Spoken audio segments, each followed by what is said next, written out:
ప్రియమైన దేవుని వల్లారా, దేవుడు తన మహాకృపచేత మనందరినీ కాచి కాపాడి మన బ్రతుకు దినంలో మరొక దినాన్నిచ్చి ఈ ఆదివారపు కాలంలో ఆత్మతో సత్యంతో ఆరాధించుకోవటానికి దేవుడు మన పట్ల చూపిన కృప కొరకై దేవునికి కృతజ్ఞతలు తెలియజేస్తూ, ఆరాధనకు కూడి వచ్చిన దేవుని పిల్లలైన మీ అందరికీ మన ప్రభువు నామంలో నా వందనాలు తెలియజేస్తున్నాను.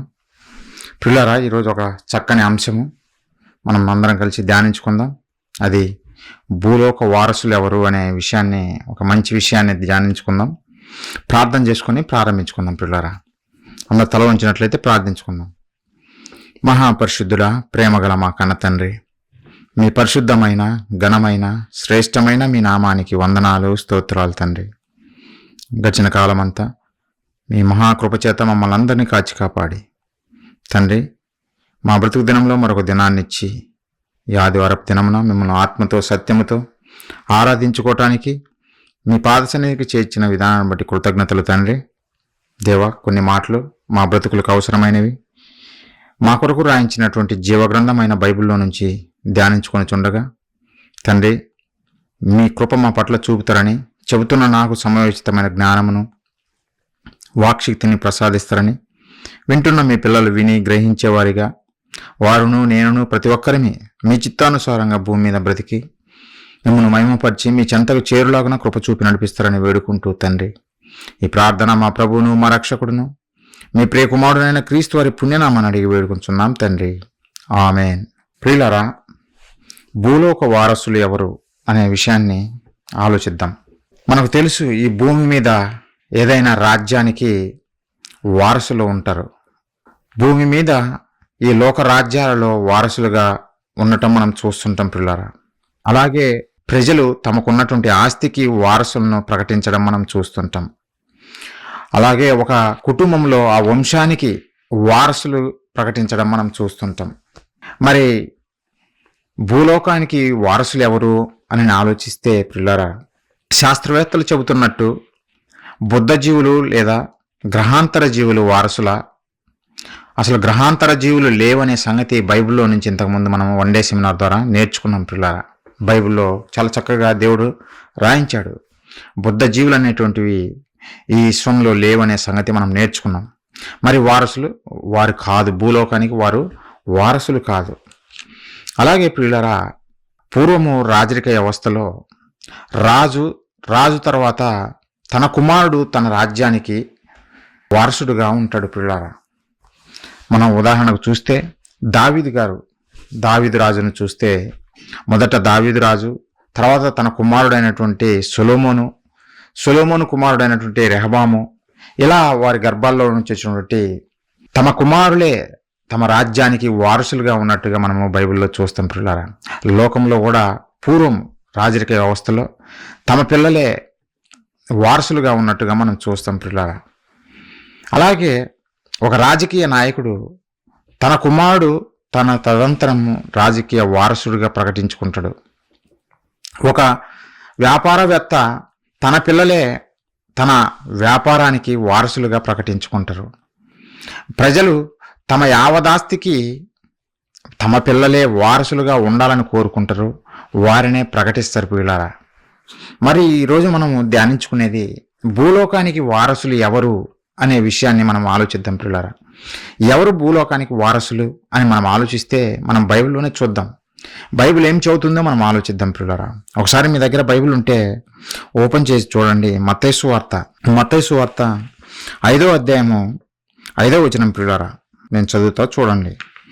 సాత్వికులు ధన్యులు, వారు భూలోకమును స్వతంత్రించుకుందురు. సాత్వికులు ధన్యులు, వారు భూలోకమును స్వతంత్రించుకుందరు అని అంటుండు. సాత్వికులు, మరి సాత్వికులు ఎవరు, ఎలా ఉంటారు అనేది కూడా మనం ఆలోచిద్దాం. అంటే సాత్వికులు మాత్రమే భూలోకానికి వారసులు, లేదంటే భూలోకాన్ని స్వతంత్రించుకుంటారు అని దేవుడు చాలా క్లియర్గా చెప్పాడు పిల్లారా. వారు ధన్యులు, ఎవరైతే సాత్వికంతో ఉంటారో వారు ధన్యులు, వారే భూలోకాన్ని స్వతంత్రించుకుంటారు, లేదంటే భూలోకానికి వారసులు వారే పిల్లారా. ఎవరు సాత్వికులు, వారు ఎలా స్వాధీనపరుచుకున్నారు, లేదంటే ఎలా స్వతంత్రించుకుంటారో కూడా మనం ఆలోచిద్దాం ఒక్కొక్కటిగా పిల్లారా. మనము సాత్వికులు ఎవరు అని ఆలోచిస్తే బైబిల్లో నుంచే చూద్దాం. దేవుడు రాయించాడు సాత్వికులు ఎవరు, ఎలాంటి వారు అనే విషయాలు మనకు రాయించాడు ప్రియులారా. ఒక్కొక్కటి మనం ఆలోచిస్తే మనకు అర్థమవుతుంది. ఒకసారి సంఖ్యాకాండము 12వ అధ్యాయము 3వ వచనం ప్రియులారా. మోసే భూమి మీద ఉన్న వారందరిలో మిక్కిలి సాత్వికుడు.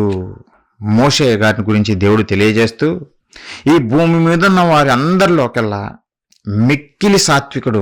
మోషే గారు మిక్కిలి సాత్వికుడు. మరి బైబిల్ ఏం చెబుతుంది? సాత్వికులు ధన్యులు, వారు భూలోకమును స్వతంత్రించుకుందరు అని చెబుతున్నాడు. అంటే మోషే గారు భూలోకమును స్వతంత్రించుకున్నాడా? మోషే గారు ధన్యుడా? అవును ప్రియులారా, దేవుడే సాక్ష్యం ఇస్తున్నాడు మోషే గారి గురించి. మోషే ఎలాంటి వాడు? భూమి మీద ఉన్న వారందరిలో మిక్కిలి సాత్వికుడు. మిక్కిలి సాత్వికుడు. దేవుడు ఎందుకు చెప్పాడు మోషే గారు సాత్వికుడు అని? ప్రియులారా, ఆయన యొక్క క్యారెక్టర్ మనం చూస్తే మనకు అర్థమవుతుంది. మోషే గారిని దేవుడు ఎందుకు సాత్వికుడు అని చెప్పాడో మనం ఆయన యొక్క క్యారెక్టర్ను ఆలోచిస్తే మనకు అర్థమవుతుంది. దేవుడు ప్రియులారా, ఇశ్రాయేలు జనాంగము ఫరో చేతిలో ఐగుప్తు దేశంలో కఠిన బానిసత్వంతో మగ్గిపోతున్నప్పుడు, ఆ కఠిన బానిసత్వం తట్టుకోలేక దేవునికి ఇశ్రాయేలు ప్రజలు మొరబెట్టినప్పుడు, అప్పుడు దేవుడు వారి మొర విని మోషేని పిలుస్తాడు. మోషేని పిలిచి ఆ ప్రజలకు, ఇశ్రాయేలు ప్రజలకు నాయకునిగా నియమించి, మోషే, నీవు నా ప్రజలను ఐగుప్తులో నుండి కనాను దేశానికి తీసుకువెళ్ళాలి, పాలు తేనెలు ప్రవహించే దేశానికి నువ్వు తీసుకెళ్ళాలి మోషే అని మోషేకు నాయకత్వం ఇచ్చి అప్పచెబుతాడు ప్రియులారా. మరి ఇశ్రాయేల్ ప్రజలు ఎలాంటి వారు అని మనం ఆలోచిస్తే ప్రియులారా, వారు తిరుగుబాటు జనాంగము. ఏదో లోబడి జీవించే మనస్తత్వం కాదు వారిది. వారి జనాంగము కాల్బలగం కలిగిన వారు 6 లక్షలైతే, ఇంకా చిన్నలు పెద్దలు ముసలివారు అందరు కలిపి ప్రియులారా దాదాపు 20 లక్షల దాకా ఉండి ఉండొచ్చు ప్రియులారా. అప్పుడు మోషే గారు నాయకత్వం వహించినప్పుడు కాలానికి 20 లక్షల మంది జనాంగానికి నాయకుడిగా మోషే గారు ఉన్నారు. వారిని ఐగుప్తులో నుంచి కనాను దేశానికి నడిపించాలి దేవుడు చెప్పినట్టుగా. మరి ఇశ్రాయేలీయులు ఏమన్నా లోబడి బ్రతికే జీవితమా? ఏమన్నా లోబడి బ్రతుకుతారా? చెప్పిన మాట వినేవారా అంటే ప్రియులారా, వారు లోబడిన వాళ్ళని ప్రజలు, తిరుగుబాటు చేసేటువంటి జనాంగం వాళ్ళు. నిజంగా వారి చరిత్ర చెబుతుంటే చాలా ఘోరం అనిపిస్తుంటుంది. ఎంతగానో ఇసిగించారు, ఎంతగానో బాధ పెట్టారు. దేవుడు వారి కళ్ళ ముందే, ఇశ్రాయేలు ప్రజల కళ్ళ ముందే ప్రియులారా 10 తెగుళ్ళు రప్పించి ఐగుప్తులను నాశనం చేశాడు. అది ఇశ్రాయేలు ప్రజలు కళ్ళారా చూశారు. దేవుడు ఏమి చేశాడో, తమ శత్రువులైనటువంటి ఐగుప్తీయులకు ఏమి చేశాడో ఇశ్రాయేలు ప్రజలు కళ్ళారా చూశారు. ఎన్నో అద్భుత కార్యాలు, ఆశ్చర్య కార్యాలు వాళ్ళ మధ్య జరిగించాడు దేవుడు. వారి కళ్ళ ముందు ఎర్ర సముద్రాన్ని పాయలు చేసి వారిని ఎర్ర సముద్రము పొడి నేల మీద దాటించి ఐగుప్తు సైన్యాన్ని అంతా మట్టు కరిపించాడు ఆ ఎర్ర సముద్రంలో ప్రియులారా. ఇవన్నీ ఇశ్రాయేలు జనాంగము చూశారు, కళ్ళతో చూశారు అద్భుత కార్యాలు. అంటే దేవుడు మన మధ్య ఉన్నాడు అనే సంగతి వారికి అర్థమైంది. అర్థమైనప్పుడు మరి లోబడి బ్రతకాలి కదా, దేవుడు చెప్పిన మాట ప్రకారం జీవించాలి కదా. కానీ ప్రియులారా, అన్ని అద్భుత కార్యాలు చూసినా, అన్ని ఆశ్చర్య కార్యాలు చూసినా తిరుగుబాటు, ప్రతి దానికి నస, ప్రతి దానికి గొనుగుడే, ప్రతి దానికి హింసించడమే. చాలా ఘోరంగా ప్రియులారా ఆ 40 సంవత్సరాలు మోషేను హింసించారు. మోషేనే కాదు, దేవుణ్ణి కూడా. వారు ఎలా ఉన్నారో ఒకసారి మీ దగ్గర బైబిల్ ఉంటే చూడండి ప్రియులారా. వారు ఎలా తిరుగుబాటు చేశారో ఇక్కడ దేవుడు రాయించాడు వారిని గూర్చి.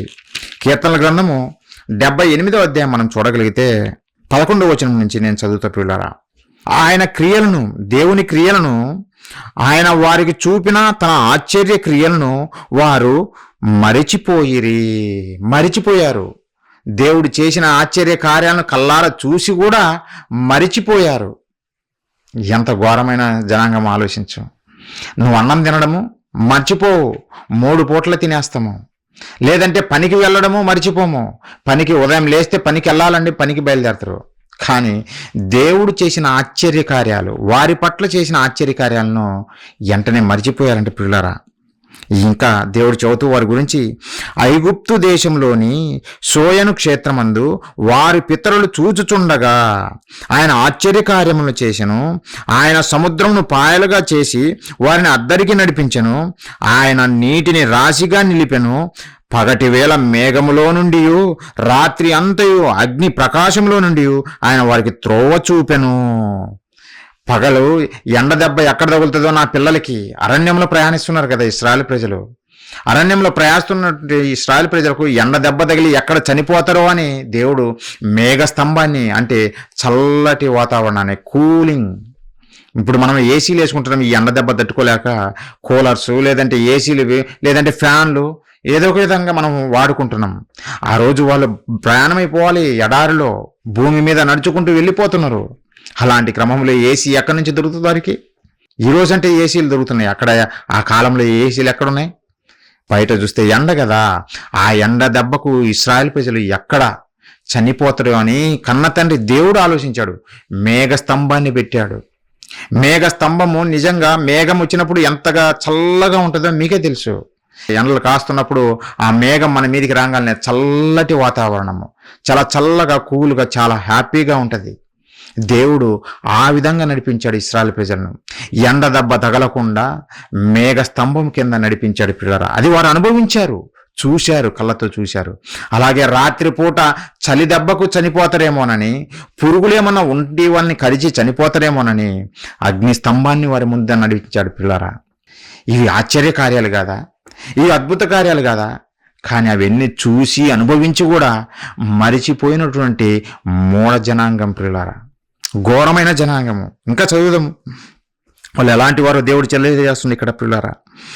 15వ వచనము, అరణ్యంలో ఆయన బండను చీల్చి సముద్రమంతా సమృద్ధిగా వారికి నీరు త్రాగనిచ్చెను. బండలో నుండి ఆయన నీటి కాలువలు రప్పించెను, వరదల వల్ల నీళ్లు ప్రవహింపజేసెను. ఇదెంత అరణ్యంలో జరుగుతుంది. అరణ్యంలో నీటి కాలువలు ఉండవు, అరణ్యంలో నదులు లేవు.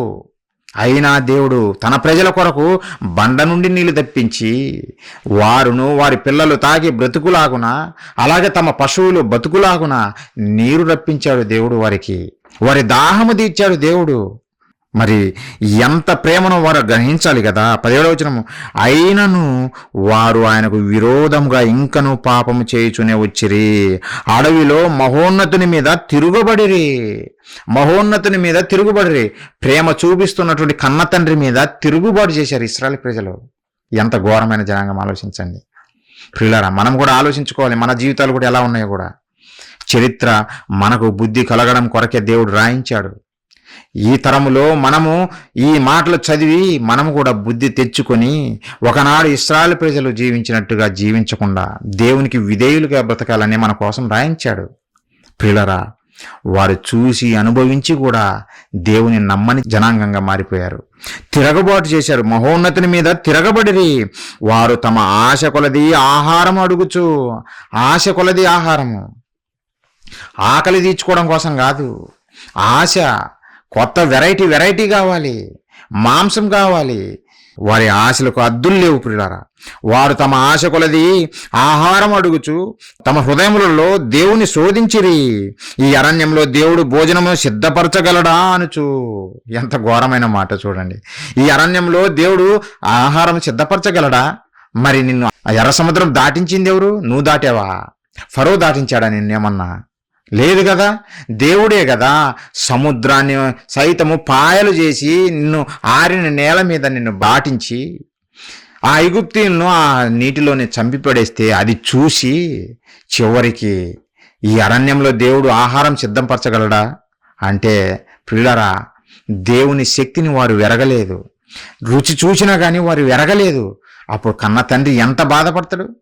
ఊరే నాయన, ఎన్ని అద్భుత కార్యాలు నేను ఈ మధ్య చేసినా ఇంకా వీరు భోజనం సిద్ధం చేయగలడా అని అడుగుతున్నారంటే వీరికి నా ప్రేమ అర్థం కాలేదు, నా శక్తి అర్థం కాలేదని దేవుడు బాధపడతారా లేదా?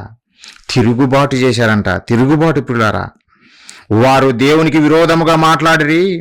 ఆయన బండను కొట్టగా నీరు ఉబికెను, నీళ్లు కాలువల వలె పారెను. ఆయన ఆహారం ఇయ్యగలడా? ఆయన తన ప్రజలకు మాంసం సిద్ధపరచగలడా అని వారు చెప్పుకొనిరి. ఎలాంటి కోరికలు కోరుతున్నారు చూడండి. ఆహారం ఇవ్వగలడా? మాంసం సిద్ధపరచగలడా? అంటే చేత కాని వాడు అన్నట్టుగా మాట్లాడుతున్నారు పిల్లలు. దేవునికి ఏమి చేత కాదు, ఈ అరణ్యంలో అసాధ్యము అని చెప్పుకుంటున్నటువంటి సమాజం పిల్లారా. మరి ఐగుప్తులో నుంచి నడిపించింది దేవుడే కదా. అప్పుడు అనొచ్చు కదా, దేవుడు విడిపించగలడా మమ్మల్ని? ప్రియులారా, మన మాట బాగుండాలా, మన విశ్వాసం బాగుండాలా, నమ్మాలా. నిజంగా అరణ్యంలోనే మాంసం ఇవ్వగలడు, అరణ్యంలోనే భోజనం పెట్టగలడు, అరణ్యంలోనే నీళ్ళు ఇవ్వగలడు. ఇచ్చి చూపించాడు. ఈరోజు మనకైనా చేస్తాడు. ప్రియులారా, మనకు అన్ని దారులు మూసుకుపోయినాయి, ఇంకా మనకు ఏ మార్గం లేదనుకోవచ్చు. నువ్వు ఎవరిని నమ్మకు, ఎవరిని, మనిషిని అనేవాడిని నమ్మకు. దేవుని మీద గురిపెట్టు. 100% దేవుడు నీకు మార్గం ఓపెన్ చేస్తాడు. ఒకనాడు ఇశ్రాయేల్ ప్రజలకు ఏ విధంగా అయితే రెడ్ సీ, ఎర్ర సముద్రం ఓపెన్ చేశాడో, వెనక చూస్తే ఫరో వచ్చేసాడంటే లేపేస్తాడు అందరినీ. ముందు చూస్తేనేమో ఎర్ర సముద్రము, ముందుకు వెళ్తేనేమో ఎర్ర సముద్రంలో చచ్చిపోతారు, వెనక అలానే ఆగిపోతే ఫరో సైన్యంలో వారి చేతులు చిక్కిపోతారు. అలాంటి సమయంలో దేవుడు వారికి మార్గం చూపించాడు. ఈరోజు మనకైనా అంతే పిల్లారా, మనకైనా అంతే. కానీ ఈరోజు మనుషులు అల్ప విశ్వాసులు. విశ్వాసం ఉండదు, దేవుడు అంటే విశ్వాసం ఉండదు. అందరి మీద విశ్వాసం ఉంటుంది.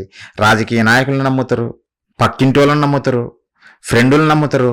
కానీ దేవుని దగ్గరికి వచ్చేసరికి అస్సలు నమ్మరు. నమ్మినామని చెబుతారు, అంతే. నమ్మినామని చెబుతారు, దేవుడా మాకేది ఇంకెవ్వలేదని అపనమ్మికంతోనే ఉంటారు పిల్లారా. అలా ఉండకూడదు. మనము చరిత్ర మనకు నేర్పుతున్న పాఠం ఏందో తెలిసినా, మన దేవుని ప్రేమ చాలా ఉన్నతమైనది. మన కొరకు ఆయన ఎప్పుడు పరితపించిపోతుంటాడు. నీకు ఏం అక్కరం ఉన్నాయో ఆయనకు ప్రతిదీ తెలుసు. ఆయన ఇస్తాడు, 100% ఇస్తాడు. కాకపోతే మన నమ్మిక దేవుని మీదనే ఉండాలి. ఆ రోజు ఇశ్రాయేల్ ప్రజలు చూడండి, వారు అడగకపోయినా అన్ని సమకూర్చాడు పిల్లారా. కానీ వారు మాత్రము అనుభవించి కూడా దేవుని మీద తిరుగుబాటు చేశారు. నిజంగా వారు చేసిన తిరుగుబాటుకు దేవునికి దుఃఖం వచ్చింది, సంతాపం వచ్చింది. అదే 78వ అధ్యాయం కీర్తనలో మనం చూస్తే దేవుడు వారి గురించి చెబుతూ ఆయన ఎంత బాధపడినాడో చదువుతుండే ప్రియులారా. అదే 78వ అధ్యాయం కీర్తనల గ్రంథం 40-41 వచనాలు చూస్తే, అరణ్యమున వారు ఆయన మీద ఎన్ని మార్లో తిరగబడిరి, ఎడారి యందు ఆయనను ఎన్ని మార్లో దుఃఖపెట్టిరి. దేవుణ్ణి దుఃఖపెట్టారంట. ఎంత బాధ! మహాశక్తివంతమైనటువంటి దేవుణ్ణి, సర్వశక్తిమంతుడైనటువంటి దేవుణ్ణి ఆయన తలుచుకుంటే క్షణంలో లేపేయగలడు. అలాంటి కన్న తండ్రికి దుఃఖం తెప్పించారంట. ఎలాంటి జనాంగమో ఆలోచించండి పిల్లారా, ఎలాంటి జనాంగము. బాధ అనిపిస్తుంది. దేవుడిని ఎంతగా హింసిస్తున్నారో మానవాళి అనేది మనకి ఈ మాటలో అర్థమవుతుంది. 41వ వచనం చూస్తే, మాటి మాటికి వారు దేవుని శోధించిరి, మాటి మాటికి ఇశ్రాయేలు పరిశుద్ధ దేవునికి సంతాపం కలిగించిరి. సంతాపం ఎప్పుడు వస్తుంది? మన ఇంట్లో వారు ఎవరైనా కోల్పోయినప్పుడు, వారు మరణించినప్పుడు మనము సంతాపపడతాం. సంతాప సభలను పెడుతుంటారు కదా, సంతాపపడతాం. అంటే అంత దుఃఖం తెప్పించారా అంటే, అవును ప్రియులారా, అంతగా దుఃఖం తెప్పించారు ఈ ఇశ్రాయేలు ప్రజలు. ఇలాంటి ప్రజలను మోషే గారు నాయకత్వం వహించి నడిపిస్తుండు.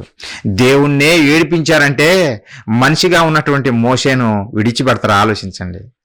మోషేను విడిచిపెడతారా? మోషేను కూడా రాళ్లతో కొట్టి చంపాలని చూశారు.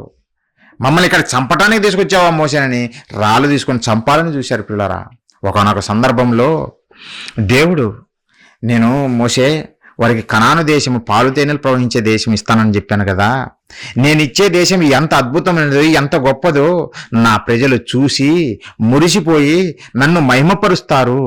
మోషే, ఒకసారి ఏగులు వారిని పంపించి చూపించు, వారు ఆనందిస్తారు అని ఆశతోటి దేవుడు మోషేకు తెలియజేస్తే, మోషే ప్రియులరా 12 గోత్రాలలో గోత్రానికి ఒక్కొక్కరి చొప్పున 12 మందిని ఆ కనాను దేశాన్ని వేగులు చూసి రమ్మని చెప్తాడు పిల్లరా. అక్కడికి వెళ్ళిన వారు తిరిగి వచ్చి ఏం చెప్పారో తెలుసునా? ఒక కాలేబు, యెహోషువ తప్ప మిగిలిన 10 మంది ఒక చెడ్డ సమాచారాన్ని తెచ్చారు.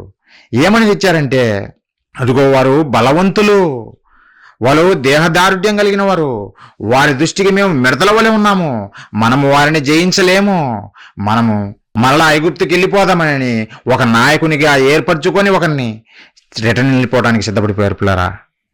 దేవుడేమో, నా పిల్లలు నేను ఇచ్చే ఆ కనాను దేశాన్ని చూసి సంతోషించి నన్ను మహిమపరుస్తారు, మా దేవుడు ఎంత గొప్ప దేవుడు, ఇంత గొప్ప దేశాన్ని మాకు ఇస్తున్నాడా, ఇంత గొప్ప ప్రేమనా మా మీద అని ఆయన ఆశపడి పంపిస్తే, వీళ్ళు ఆ మనుషులను చూసి భయపడి వచ్చేశారు. ఫరో చేతిలో నుంచే విడిపించినటువంటి దేవుడు వీళ్ళ చేతుల నుంచి విడిపించలేడా? ఆ దేశాన్ని వీళ్ళకి ఇవ్వలేడా? అంటే వారికి బొత్తిగా విశ్వాసం లేదు. ఒక చిన్న సమస్య వచ్చినా కానీ తట్టుకోలేనటువంటి పరిస్థితి. విశ్వాసం లేదు పిల్లారా, విశ్వాసం లేదు. అందుకే అలాంటి వారిని చూసి దేవుడు బాధపడిపోయాడు. నిజంగా అలాంటి సందర్భంలో దేవుడే నిజంగా కలుగజేసుకుని చంపేయాలని చూశాడు. అప్పుడు మోషే ఏం చేశారో తెలిసిన పిల్లరా, ఒకసారి సంఖ్యాకాండం చూద్దాం, 14వ అధ్యాయం. ఆ చెడ్డ సమాచారం తెచ్చినటువంటి ఆ సమాజాన్ని చూసి మోషే గారు ఎంతగా వారిని చూసి ప్రాధేయపడుతున్నాడో ఒకసారి చూడండి పిల్లరా. సంఖ్యాకాండం 14వ అధ్యాయం మనం చూడగలిగితే 4వ వచనం నుంచి చదువుతున్నాం పిల్లరా. 4వ వచనం నుంచి, వారు మనము నాయకుడిని ఒకరిని నియమించుకొని ఐగుప్తునకు తిరిగి వెళుదామని ఒకరితో ఒకడు చెప్పుకొనగా, ఒకరితో ఒకరు చెప్పుకుంటారు ఏమని, మనం ఒక నాయకుడిని పెట్టుకొని ఐగుప్తుకి వెళ్ళిపోదాం, ఆ దేహదారుడ్యుల మధ్య మనం ఉండలేము, మనల్ని వాళ్ళు చంపేస్తారు, దేవుడు మనల్ని చంపేయటానికి ఇక్కడ తీసుకొచ్చాడు అని అబద్ధాలు చెప్పుకుంటూ ప్రియులారా దేవుణ్ణి నిందించారు ఆ రోజు. అలాంటి సమాజాన్ని అన్ని చూసి మోషే గారు, పీడ ఒగిరిపోయింది, పోనరా మీరు మీ ఐగుప్తుకి వెళ్ళిపోండి, నాకు కూడా శ్రమ తగ్గుతుంది, మిమ్మల్ని ఎవరు భరిస్తారు అని అనలేదు ప్రియులారా, అని అనలేదు. ఏం చేశాడో తెలిసిన 5వ వచనం చూడండి. మోషే అహరోనులు ఇశ్రాయేలీల సర్వ సమాజ సంఘము ఎదుట సాగిలపడిరి. ఇదేంది ఇంత విచిత్రము? ఎవరైతే తిరుగుబాటు చేశారో, ఎవరైతే రాళ్ళు తీసుకుని కొట్టి చంపాలని చూశారో ప్రియులారా, మాటికి సనుగుతూ ఇసిగించారో వారి దగ్గరికి వెళ్ళి నిజంగా సాష్టాంగ నమస్కారం చేశాడంటే ఇదే సాత్వికమైన మనస్సు అంటే ప్రియులారా. సాత్వికం అంటే ఇదే. మనమైతే లేపేమని చెబుతాం, అవసరమైతే వెళ్ళండిరా బాబు, మీ శ్రమలు మేము తట్టుకోలేమురా బాబు, మా వల్ల కాదు, మేము భరించలేము అని మనం చెబుతాం ప్రియులారా. నిజంగా చిన్న ఒక మాట అంటేనే పడం మనము ప్రియులారా. అది దేవుని పిల్లల లక్షణం కాదు. మనము మార్చుకోవాలా. ఒకవేళ ఇలాంటి క్యారెక్టర్ మనలో ఉంటే మనం మార్చుకోవాలా. ఒక మోషేను చూసి సాత్వికము మనం నేర్చుకోవాలా, సాత్వికమైన మనసు మనం నేర్చుకోవాలా. ఇప్పటికి లేకపోవచ్చు, చిన్న మాట అనగానే వెంటనే రియాక్ట్ అయ్యి కోపగించుకోవచ్చు, కానీ అలవాటు చేసుకోవాలా. భక్తిని సాధకం చేయాలా. దేవుడు బైబిల్లో చెప్పాడు, మనం సాధకం చేస్తే, ప్రాక్టీస్ చేస్తే అలవాటు అవుతుంది. ఒకసారి 2 సార్లు ఫెయిల్ అవుతావు, 3 సార్లు ఫెయిల్ అవుతావు, 4వసారి సెట్ అయిపోతావు. అలవాటు చేసుకోవాలి. మన సహోదరుడే కదా అన్నది, మన వాళ్ళే కదా అన్నది అనే మనస్సు మనలో రావాలి పిల్లారా. అలా కాకుండా నన్ను అంటవానని నువ్వు అంటే నువ్వు ప్రాక్టీస్ చేయలేవు. నీ జీవితంలో ఎప్పుడు నువ్వు ప్రాక్టీస్ చేయలేవు భక్తి జీవితాన్ని. భక్తి జీవితం అంటే నువ్వు ప్రాక్టీస్, నీ జీవితాంతం ప్రాక్టీస్లో పెట్టాలా. మోషే గారు చూడండి ఎంత అద్భుతంగా నిజంగా తిరుగుబాటు చేసిన జనాంగం ఎదుట సాగిలపన్నాడంటే మనం సాగిలపడతామా పిల్లారా? అస్సలు కానీ సాగిలపడే వారిగా మనం కూడా మారాలి. నేర్చుకుని దేవుని ప్రేమను చూపేవారిగా మనం ఉండాలి తప్ప మనల్ని చూసి నిందించేవారిగా ఉండకూడదు. మనల్ని చూసి దేవుని మహిమపరిచేవారిగా మన బ్రతుకులు మారాలి. ఈ రోజు లేకపోవచ్చు, ఎవరమేం పర్ఫెక్ట్ కాదు, ప్రతి ఒక్కరము మార్చుకోవాలి. అప్పుడే దేవుడు నచ్చుతాడు మనల్ని. మోషే గారు చూడండి ఎంత గొప్పగా తిరుగుబాటు జనాంగం ఎదుట సాగిలపడ్డాడు పిల్లారా. దేవుడు కోపగించుకొని, దేవుడు తట్టుకోలేక, మోషే నువ్వు పక్కకి జరుగు, వీళ్ళని చంపేస్తాను మోషే, వీళ్ళని చంపేస్తాను, నిన్ను గొప్ప జనాంగం చేస్తానంటే మోషే గారు ఏం ఆలోచించారో తెలుసా? దేవా, మీరు ఐగుప్తులో నుంచి కనాను దేశానికి నడిపిస్తానని తీసుకొచ్చారు వారిని. ఇప్పుడు ఐగుప్తులు ఏమనుకుంటారో తెలిసినా, మీరు వీళ్ళని చంపేస్తే వాళ్ళ దేవుడు చేతగాక అరణ్యంలో చంపేశాడు, కనాను దేశాన్ని ఇవ్వకుండానే మధ్యలోనే చంపేశాడు, వారి దేవునికి చేత కాలేదని మిమ్మల్ని గూర్చి చెడ్డగా మాట్లాడుకుంటారు. తండ్రి, దయచేసి వారిని చంపద్దు, వారి పాపాన్ని క్షమించండి. ఒకవేళ మీరు వారి పాపాన్ని క్షమించకపోతే నన్ను చంపండి, మీ గ్రంథంలో నుంచి నా పేరు తీసేయండి అని ఒక త్యాగమూర్తిగా బయలుదేరాడు పిల్లారా. ఎవరు? మోషే. ఒకసారి చూడండి ఆ మాట. సాత్వికం అంటే తెలియజేస్తున్న పిల్లారా, సాత్వికం అంటే ఎలా ఉంటది, సాత్వికమైన మనస్సు ఎలా ఉంటది అనేది మీకు తెలియజేస్తున్నా. నిర్గమకాండము 32వ అధ్యాయము 32వ వచనం. ఇలాంటి జనాంగం కొరకు మోషే గారు ఎంతగా త్యాగం చేస్తున్నాడో చూడండి, ఎంతగా దేవుని బ్రతిమలాడుతున్నాడో చూడండి పిల్లారా. అయ్యో, నీవు వారి పాపమును ఒకవేళ పరిహరించితివా, లేని యెడల నీవు రాసిన నీ గ్రంథములో నుండి నా పేరు తుడిచివేయమని బతిమాలుకొనుచున్నాను. మోషే గారు, నీవు రాసిన నీ గ్రంథంలో నుంచి నా పేరు తీసేయి, ఒకవేళకినా వీరి పాపాలని నువ్వు క్షమించకపోతే. జీవ గ్రంథంలో నుంచి పేరు తొలగించబడితే ఏమవుతుందో మనకు తెలుసు, నిత్య నరకాగ్ని దండన. అంటే మోషే గారు నరకంలోనికి వెళ్ళటానికైనా సిద్ధపడ్డాడు, కానీ తన సహోదరుని మాత్రము క్షమించమని వేడుకుంటుండే పిల్లారా. ఇదే సాత్వికమైన మనసు. సాత్వికమైన మనసు. ఒక మాట అంటేనే వారితో మాట్లాడని జనాంగం ఈరోజు. ఏదన్నా పొరపాటున వాళ్ళు కోపంతో ఆవేశంతో అన్నా మనము మూతి ముడుచుకొని పోయి మనము మాట్లాడము ప్రియులారా. అది ప్రేమ కాదు. దేవుని పిల్లల లక్షణం అది కాదు. అది కాదు. మోషేను చూసి మనం నేర్చుకోవాలా. మోషే గారిని చూసి మనం నేర్చుకోవాలా. ఎంతగా దేవుని వేడుకుంటున్నాడో ఈ తిరుగుబాటు చేసిన జనాంగం గురించి ఆలోచించండి. ఇదే సాత్వికమైనటువంటి లక్షణం ప్రియులారా. ఇలాంటి సమాజం కొరకు ప్రాణం పెట్టడానికైనా సిద్ధపడ్డాడే మోషే గారు. మరి సాత్వికులు ధన్యులు, వారు భూలోకాన్ని స్వతంత్రించుకుంటారు అని బైబిల్లో రాయించాడే. మరి మోషే గారు ఏమైనా భూలోకాన్ని స్వతంత్రించుకున్నాడా? మరి దేవుడు చెప్పినట్టు స్వతంత్రించుకోవాలి కదా. సాత్వికులు ధన్యులు, వారు భూలోకమును స్వతంత్రించుకుందరు అని దేవుడు చెప్పాడు కదా. మరి దేవుడే సాక్ష్యం చెప్పాడు మోషే గురించి. మోషే ఈ భూమి మీద వారందరిలోకల్లా మిక్కిలి సాత్వికుడు అని చెప్పాడు. మరి భూలోకాన్ని స్వతంత్రించుకున్నాడా? ప్రియులారా, మనం ఆలోచిస్తే మోషే గారు పెంచిన తల్లి ఫరో కుమార్తె, నాన్న మోషే నువ్వు నన్ను తల్లిగా ఒప్పుకో చాలు. ఈ ఐగుప్తు సింహాసనం నీదే, ఈ ఐగుప్తు సామ్రాజ్యం నీదే, ఈ ఐగుప్తు ధనము నీదే, కాబట్టి నన్ను తల్లి అని ఒప్పుకోవా అని అంటే మోషే గారు ఇచ్చిన సమాధానం చూడండి ప్రియులారా. హెబ్రీయులకు రాసిన పత్రిక ప్రియులారా, 11వ అధ్యాయము 24-26 వచనాలు ప్రియులారా. మోసే పెద్దవాడైనప్పుడు విశ్వాసమును బట్టి ఐగుప్తు ధనము కంటే క్రీస్తు విషయమైన నింద గొప్ప భాగ్యమని ఎంచుకొని అల్పకాలము పాపభోగము అనుభవించుట కంటే దేవుని ప్రజలతో శ్రమ అనుభవించుట మేలని యోచించి ఫరో కుమార్తె యొక్క కుమారుడని అనిపించుకొనుటకు ఒప్పుకొనలేదు. ఏలైనగా అతడు ప్రతిఫలముగా కలగబో బహుమానమందు దృష్టి ఉంచెను. మోషే గారి ప్రియులారా, తల్లి అని ఒప్పుకోలేదంట. పెంచిన తల్లిని చూసి నువ్వు నా తల్లి అని ఒప్పుకోలేదంట. ఎందుకో తెలుసునా? దేవుని ప్రజలతో శ్రమ అనుభవించటమే క్రీస్తు విషయమైన నింద గొప్ప భాగ్యమని ఎంచి బయలుదేరాడు, కానీ ఐగుప్తు సింహాసనం మీద కూర్చుందామని వెళ్ళలేదు ప్రియులారా, వెళ్ళలేదు. అంటే దీన్ని బట్టి మోషే ఈ లోకాన్ని సంపాదించుకున్నాడా? ఈ లోకాన్ని భూలోకాన్ని స్వతంత్రించుకున్నాడా అని ఆలోచిస్తే ప్రియులారా, ఐగుప్తు సింహాసనాన్ని వదిలిపెట్టేశాడు కదా. మరి ఎలా స్వతంత్రించుకున్నాడు? మరి దేవుడు చెప్పిన మాటలోని పరమార్థం ఏమిటి ప్రియులారా? ఎందుకు చెప్పాడు దేవుడు భూలోకాన్ని మీరు స్వతంత్రించుకుంటారు అని? అలాగే మోషే గారు తన ప్రయాణం వెళ్తుంటే 40 సంవత్సరాల అరణ్యంలో ప్రయాణం చేసి చివరికి కనాను దేశం కూడా చూడకుండా అక్కడే అరణ్యంలోనే మరణించాడు.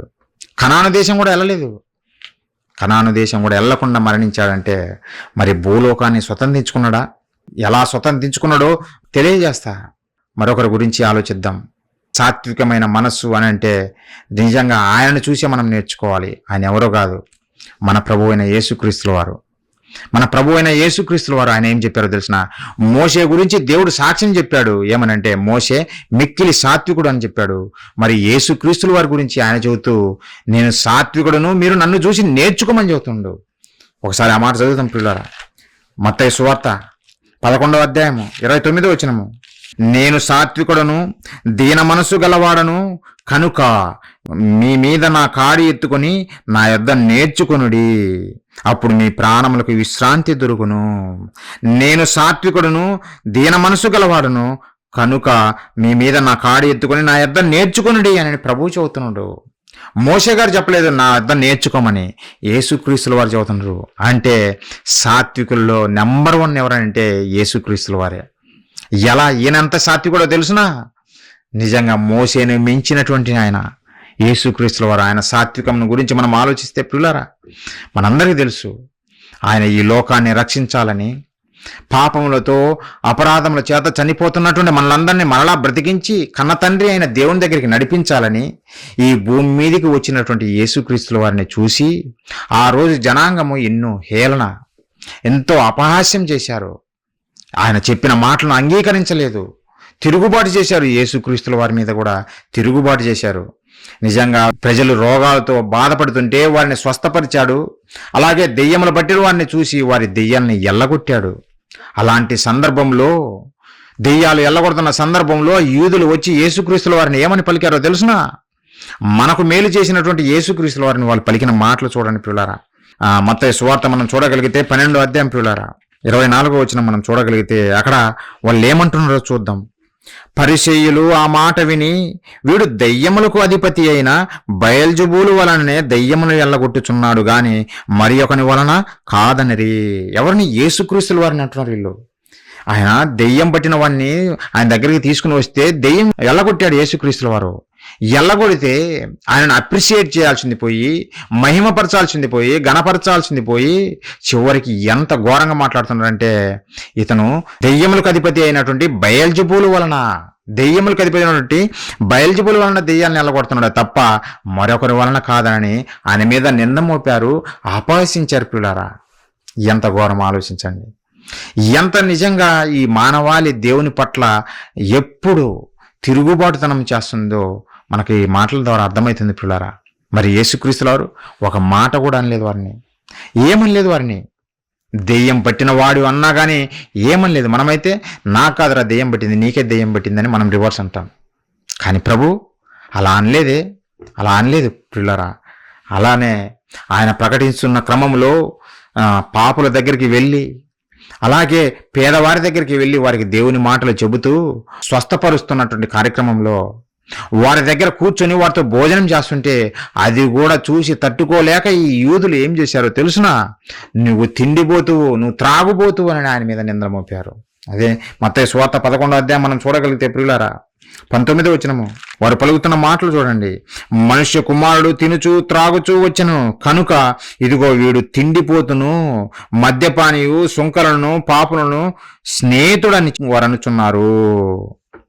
సుంకరులకు, పాపులకు స్నేహితుడు, నువ్వు పాపులకు స్నేహితుడు అని ఆయన నీతిమంతుడైనటువంటి క్రీస్తును అపహాస్యం చేస్తున్నారు పిల్లారా. మరి యేసుక్రీస్తుల వారు ఏమని అన్నారంటే ఏమనలేదు. వారిని కూడా ఏమనలేదు పిల్లారా. మనమైతే తిరుగుబాటు చేస్తాం, మనల్ని ఒక మాట అంటేనే మనం ఊరుకోం పిల్లారా. కానీ యేసుక్రీస్తుల వారు తిరిగి ఒక మాట కూడా లేదు. అలా ప్రకటిస్తున్న క్రమంలో ఆయనను చంపాలని చూశారు యూదులు. ఏ రకంగా అయినా సరే యేసుక్రీస్తుల వారిని భూమి మీద లేకుండా తుడిచిపెట్టాలి అని అనుకుని కుట్ర పన్ని కక్షతోటి యేసుక్రీస్తుల వారి శిష్యులలో ఒక శిష్యుడి దగ్గరికి వెళ్ళి ఇస్కరియోతు దగ్గరికి 30 ఎండి నాణాలు ఇచ్చి ఆయన పట్టుకున్నారు. యేసుక్రీస్తులను పట్టుకొని ఏం చేశారో మనకు తెలుసు. ముఖం మీద ఉమ్ము ఊశారు, పిడిగుద్దులు గుద్ది ఎవరు కొట్టారో ప్రవచించు, నువ్వు యూదుల రాజు అని చెప్పుకుంటున్నావు కదా, నువ్వు దేవుని కుమారుడు అని చెప్పుకుంటున్నావు కదా, నిన్నెవరు కొట్టారో చెప్పు యూదుల రాజా అని అపహాస్యం చేశారు పిల్లారా. తర్వాత చర్మము చీల్చబడేటట్టుగా కొరడాలతో కొట్టారు. చర్మం చీల్చబడింది వారు కొట్టిన కొరడాలతో పిల్లారా. అరచేతులకు అలాగే కాళ్లకు మేకులు కొట్టి సిలువ వేశారు. పక్కలో బల్లెపు పోటు పొడిశారు. తర్వాత ఏమన్నారో తెలుసునా? దేవుని కుమారుడు అని చెప్పుకున్నావు కదా, ఇప్పుడు శిలువ మీద నుంచి కిందికి దిగు. శిలువ మీద నుంచి కిందికి దిగితే అప్పుడు మేము నమ్ముతాం నువ్వు దేవుని కుమారుడు అని.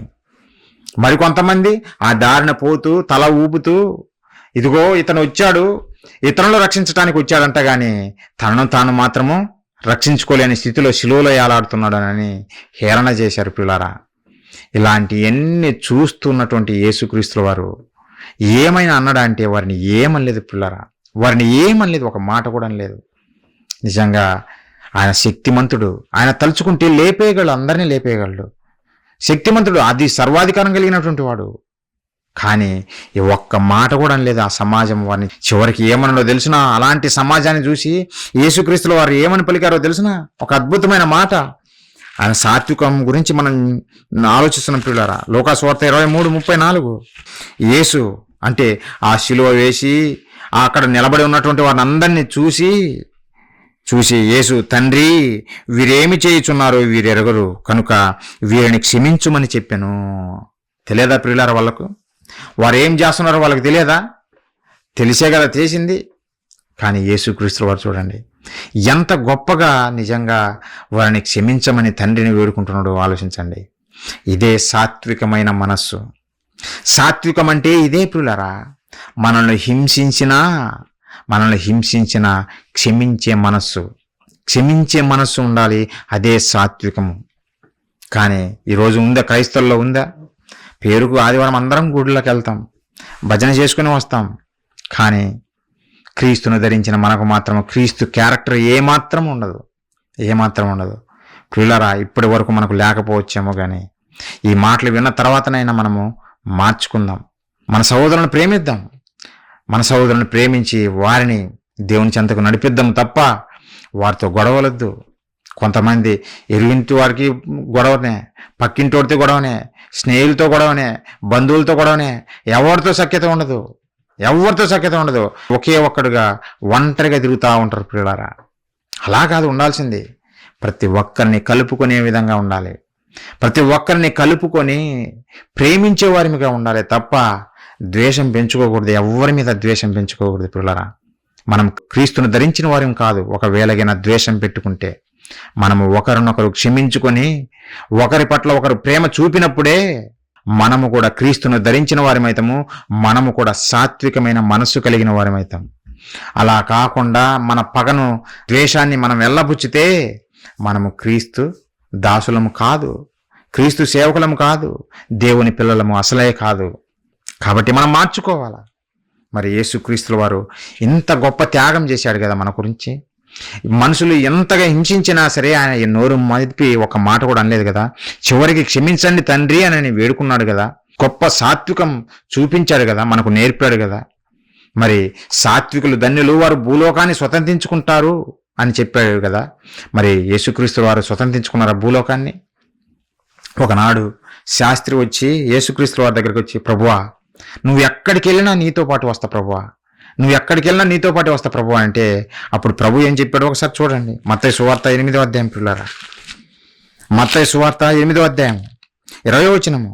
అందుకు యేసు, నక్కలకు బొరియలను ఆకాశ పక్షులకు నివాసములను కలవు, కాని మనిషి కుమారునికి తలవాల్చుటకైనను స్థలము లేదని అతనితో చెప్పెను.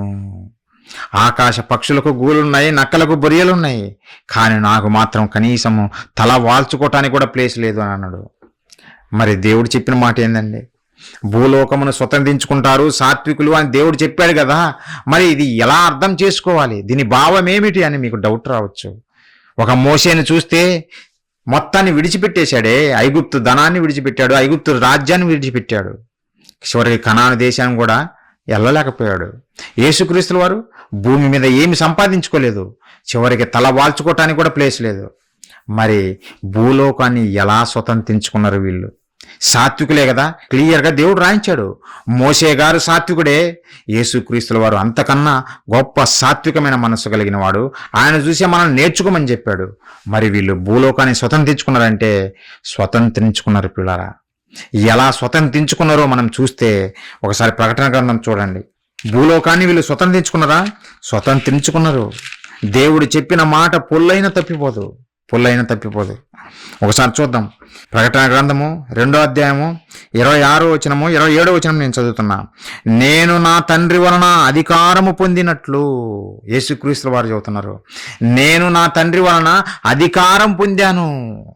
అధికారం పొందాను. ఎక్కడ పొందాను అధికారము? యేసుక్రీస్తుల వారు ఎక్కడ అధికారం పొందారు? యేసుక్రీస్తుల వారు ఎక్కడ అధికారం పొందారు? ఒకసారి చూద్దాం. మత్తయి సువార్త 28:18 వచనం పిల్లారా, 18వ వచనము. అయితే యేసు వారి యొద్దకు వచ్చి, అంటే మరణించి తిరిగి లేచిన తర్వాత యేసుక్రీస్తుల వారు శిష్యుల దగ్గరికి వచ్చి, పరలోకమందును భూమి మీదను నాకు సర్వాధికారం ఇవ్వబడి ఉన్నది, సర్వాధికారం ఇవ్వబడినది, పరలోకమందును భూమి మీదను నాకు సర్వాధికారం ఇవ్వబడింది అని యేసుక్రీస్తుల వారు చెబుతున్నారు. యేసుక్రీస్తుల వారు అధికారా? ఈ సమాజము ఒప్పుకున్నా ఒప్పుకోకపోయినా సర్వాధికారి యేసుక్రీస్తుల వారు, సర్వాధికారి. అది ఒప్పుకున్నా ఒప్పుకోకపోయినా సరే పిల్లరా. ఈరోజు మనం ప్రపంచాన్ని చూస్తే కాలాన్ని మనం లెక్కించేది ఎవరిని బట్టో తెలుసునా? మనం నమ్మిన యేసుక్రీస్తుల వారిని బట్టే. యేసుక్రీస్తులను బట్టే కాలాన్ని లెక్కిస్తుంది ఈ సమాజము. ప్రపంచమంతా ఒక దేశమే కాదు. అంటే కాలానికి మధ్యవర్తిగా యేసుక్రీస్తుల వారిని దేవుడు పెట్టాడు. ఎందుకు? సాత్వికుడు. యేసుక్రీస్తుల వారు సాత్వికుడు కనుక సర్వాధికారం ఇచ్చాడు, భూలోకాన్ని స్వతంత్రించుకునేటట్టు చేశాడు. ఇప్పుడు యేసుక్రీస్తుల వారు ఈ భూలోకాన్ని ఏలుతున్నాడు అంటే అవును, ఆయనే ఏలేది. కాదు మమ్మల్ని నరేంద్ర మోడీ లేదంటే ట్రంప్ ఏలుతున్నాడని మీరు అనుకోవచ్చు. వీళ్ళందరికీ పైగా ఉన్నవాడు యేసుక్రీస్తుల వారు. వీళ్ళందరికీ పైగా ఉండి ఏలుతున్నాడు పిల్లారా, ఏలుతున్నాడు. ఆయనదే ఈ భూలోకము, ఆయనదే పిల్లారా. భూలోకాన్ని ఏలుతున్నాడు. అదే ప్రకటన గ్రంథంలో చదువుతున్నాడు. ప్రకటన గ్రంథంలో నిజంగా 2వ అధ్యాయం మనం చూడగలిగితే 26, 27 వచనాల్లో చదువుతున్నాడు. ఏమని అంటే, నేను నా తండ్రి వలన అధికారము పొందినట్లు నేను ఈ లోకాన్ని జయించాను. నా తండ్రి నాకు సింహాసనం ఏర్పాటు చేశాడు, నన్ను అధికారినిగా నిలబెట్టాడు, నాకు సర్వాధికారం ఇచ్చాడు నా తండ్రి అని చదువుతుండు. ఎందుకు? నేను సాత్వికుడిగా ఉండి భూలోకంలో ఉన్నటువంటి పాపాన్నిటిని నేను జయించాను. అందుకే నా తండ్రి నాకు అధికారం ఇచ్చాడు. కాబట్టి ఏమంటున్నాడంటే, నేను నా తండ్రి వలన అధికారం పొందినట్లు జయించుచు అంతం వరకు నా క్రియలు జాగ్రత్తగా చేయవానికి జనుల మీద అధికారం ఇచ్చేదను.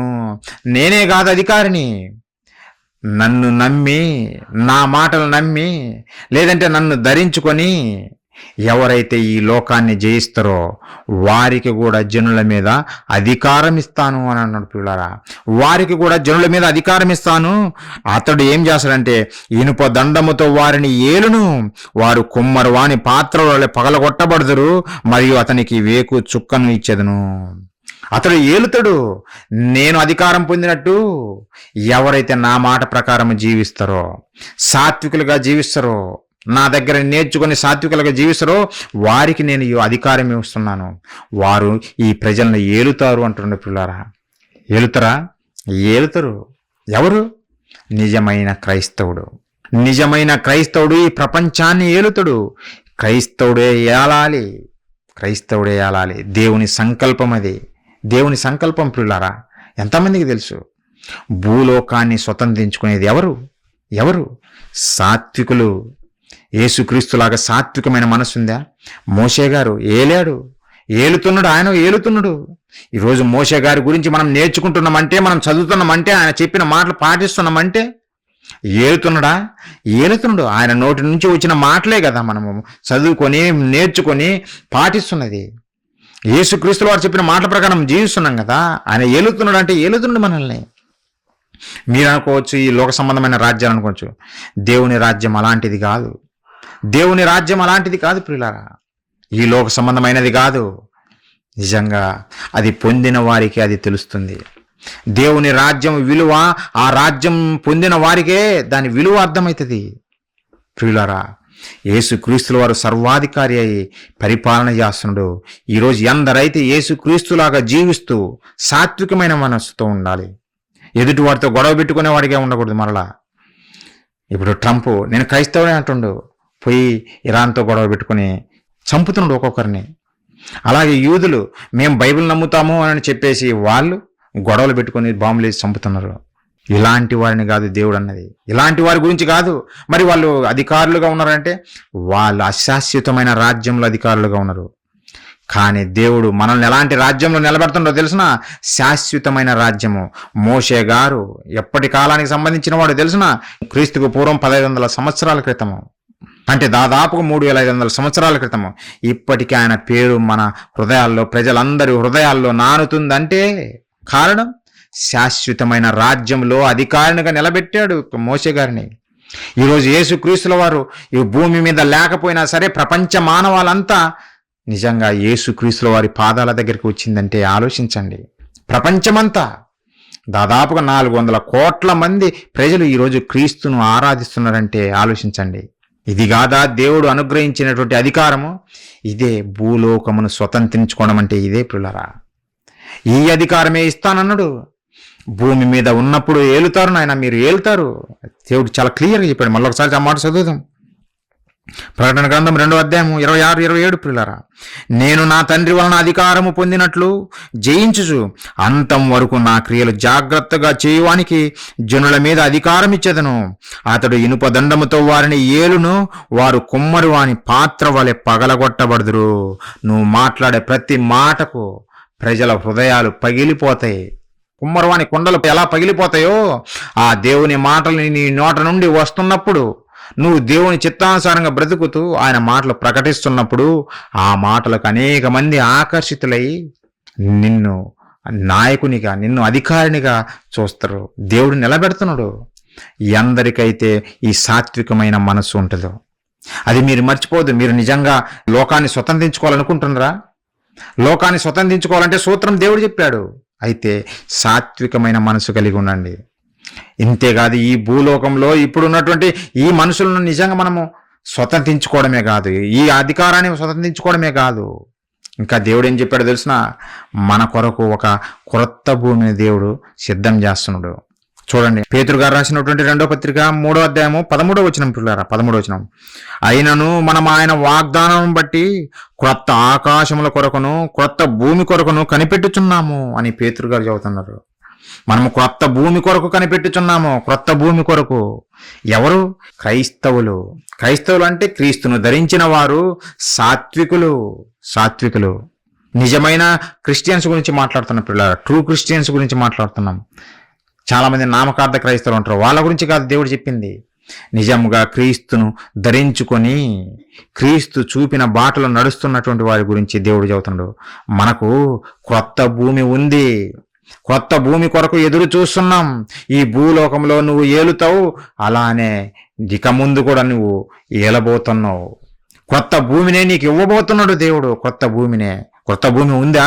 క్రొత్త భూమి ఉందా? దాన్ని స్వతంత్రించుకుందామా అంటే ప్రకటన గ్రంథము 21వ అధ్యాయం మనం చూడగలిగితే మొదటి వచనము 7వ వచనం చదువుదాం. అంతటా నేను క్రొత్త ఆకాశమును క్రొత్త భూమిని చూచి తిని. యోహాను గారు చెబుతుంటారు, క్రొత్త ఆకాశాన్ని చూశాడు, క్రొత్త భూమిని చూశాడు. పేతురు గారికి ఏమో దేవుడు తెలియజేశాడు, యోహాను గారికి తెలియజేశాడు. క్రొత్త భూమి, మన కొరకు క్రొత్త భూమి ఉంది. మరి ఎవరు స్వతంత్రించుకుంటారు? క్రీస్తును ధరించుకున్న వారే. 7వ వచనం చూస్తే, జయించువాడు వీటిని స్వతంత్రించుకొనును. జయించువాడు, లోకాన్ని జయించేవాడు, తన కోపాన్ని అణుచుకొని తన పగను పక్కన పెట్టేసి సాత్వికముతో నిజంగా క్రీస్తు చూపిన బాటలో నడుచుకుంటాడో, అలా లోకాన్ని జయించిన వాడే వీటిని స్వతంత్రించుకును, కొత్త భూమిని స్వతంత్రించుకుంటాడు. సాత్వికులు ధన్యులు, వారు భూలోకమును స్వతంత్రించుకుంటారు పిల్లరా. దేవుని మాటలు 100% కరెక్ట్. అది మనం పాటిస్తే మీరే అనుభవించి తెలుసుకుంటారు. ఆయన మాటలు ఎంత వాస్తవమో మీకే అర్థమవుతుంది. కానీ మనం అది చెయ్యం. ఒకనాడు భక్తులు దీనికోసమే, ఈ కొత్త భూమి కోసమే ఎదురు చూశారు. దేవుడు కనాను దేశాన్ని అబ్రహాము గారికి ఇస్తే, చివరిగా మాట చూసి ముగించుకున్నాం. అబ్రహాము గారికి కనాను దేశం ఇస్తే ఆయన ఏం చేశాడో తెలుసునా? కనాను దేశంలో మిద్దెల మేడలు కట్టి లేదంటే రియల్ ఎస్టేట్ వ్యాపారం చేయలేదు అబ్రహాము గారు. ఆయన ఏం చేశారు? హెబ్రీయులకు రాసిన పత్రిక 11వ అధ్యాయము 10వ వచనం పిల్లరా, ఏలయనగా దేవుడు దేనికి శిల్పియు నిర్మాణకుడై ఉన్నాడు, పునాదులు గల ఆ పట్టణము కొరకు అబ్రహాము ఎదురు చూచుచుండెను. అబ్రహాము గారు ఎదురు చూచుచుండెను. ఎందుకు? ఈ భూమి నాకు వద్దు తండ్రి, మీరిచ్చే కొత్త భూమే కావాలి, నాకు కొత్త భూమే కావాలి అని దానికోసం ఎదురు చూస్తుండ్రు. అది శాశ్వతమైనది. ఈ భూమి మీద ఇప్పుడున్నటువంటి ఈ రాజ్యాలు అశాశ్వతమైనవి. కానీ దేవుడు నీకివ్వబోతుంది, మనకివ్వబోతుంది శాశ్వతమైన రాజ్యము, శాశ్వతమైన భూమి. దానినే మనము స్వతంత్రించుకొనబోతున్నాము. ఒకవేళ నిజముగా మనము క్రీస్తులాగా బ్రతికితే పిల్లారా. మత్తయి సువార్త 5వ అధ్యాయము 5వ వచనం పిల్లారా, సాత్వికులు ధన్యులు, వారు భూలోకమును స్వతంత్రించుకుందురు. భూలోకమును స్వతంత్రించుకోవాలనుకుంటున్నారా? అయితే ప్రియులారా, సాత్వికమైన మనసు కలిగి జీవించండి. దేవుడు అప్పగిస్తాడు, మీకు అధికారాన్ని ఇస్తాడు. జనులను ఏలుతారు. మీరు నిజంగా భూలోకాన్ని స్వతంత్రించుకోవాలనుకుంటే క్రీస్తు చూపిన బాటలో మనము నడవాలి. ఈ లోక రాజ్యాలు అశాశ్వతమైనవి. అవి శాశ్వతంగా ఉండవు, కూలిపోతాయి, ఏదో ఒక రోజు కూలిపోతాయి. కానీ నిత్య రాజ్యము, దేవుని రాజ్యము, దేవుడిచ్చే అధికారము నిత్యము ఉండేది, స్థిరముగా ఉండేది. ప్రియులారా, అలాంటి శాశ్వతమైన అధికారం పొందిన వారిగా మనమందరం ఉండాలని, దేవుడిచ్చేటువంటి నిజంగా ఆ భూలోకాన్ని స్వతంత్రించుకోవాలని మనస్ఫూర్తిగా కోరుకుంటూ ఈ మాటలు ముగిస్తున్నా. ప్రార్థన చేసుకుందాం. మహాపరిశుద్ధుల ప్రేమగల మా కన్న తండ్రి, మీ పరిశుద్ధమైన ఘనమైన శ్రేష్టమైన మీ నామానికి వందనాలు తండ్రి. దేవా, కొన్ని మాటలు మీ పిల్లలకు తెలియజేశాను నాయన. సాత్వికులు ధన్యులు, వారు భూలోకమును స్వతంత్రించుకుంటారు అని మీరు చెప్పిన మాటలు తండ్రి మా కొరకు రాయించినటువంటి గ్రంథంలో నుంచి వారికి చూపించాను. కన తండ్రి, మా బ్రతుకులు మారాలి, సాత్వికమైన మనసు కలిగి జీవించాలి, మీరు కోరుకున్నట్టుగా మేము జీవించాలని మా కొరకు రాయించారు తండ్రి. దేవా, మేము ఎవరి మీద పగ ద్వేషం పెట్టుకొనకుండా ప్రతి ఒక్కరి పట్ల ప్రేమ కలిగి సత్యము చొప్పున జీవిస్తూ అందరినీ సహోదర భావంతో స్వీకరిస్తూ కన తండ్రి, మీ ప్రియ కుమారుడు మా రక్షకుడు క్రీస్తు వారు చూపిన బాటలో మేము నడుస్తూ తండ్రి మీ నామాన్ని మహిమపరిచేవారిగా మమ్మల్ని అందరినీ దీవించండి తండ్రి. కన తండ్రి, మీ మాటలు వినటానికి వచ్చిన ప్రతి ఒక్కరిని పేరు పేరున దీవించమని వేడుకుంటున్నాం తండ్రి. అలాగే మిమ్మల్ని మహిమపరిచే కార్యాలు ఎన్నో చేయాలని ఆశ కలిగి ఉన్నాం తండ్రి. అలాగే నాయన, సంఘం ద్వారా జరుగుతున్న ప్రతి కార్యంలో మాకు తోడుగా ఉండి ముందుకు నడిపిస్తున్నందుకు కృతజ్ఞతాస్తుతులు తెలియజేస్తున్నాం. ఇక ముందు కూడా అనేక కార్యములు మేము చేయులాగున మమ్మల్ని బలపరచండి, స్థిరపరచండి తండ్రి. ఈ ప్రార్థన మా ప్రభువును మా రక్షకుడును మీ ప్రియ కుమారుడైన క్రీస్తు వారి పుణ్యనామాన్ని అడిగి వేడుకుంటున్నాం తండ్రి. ఆమెన్. ప్రియులారా, మీ అందరికీ నా వందనాలు తెలియజేస్తున్నాను.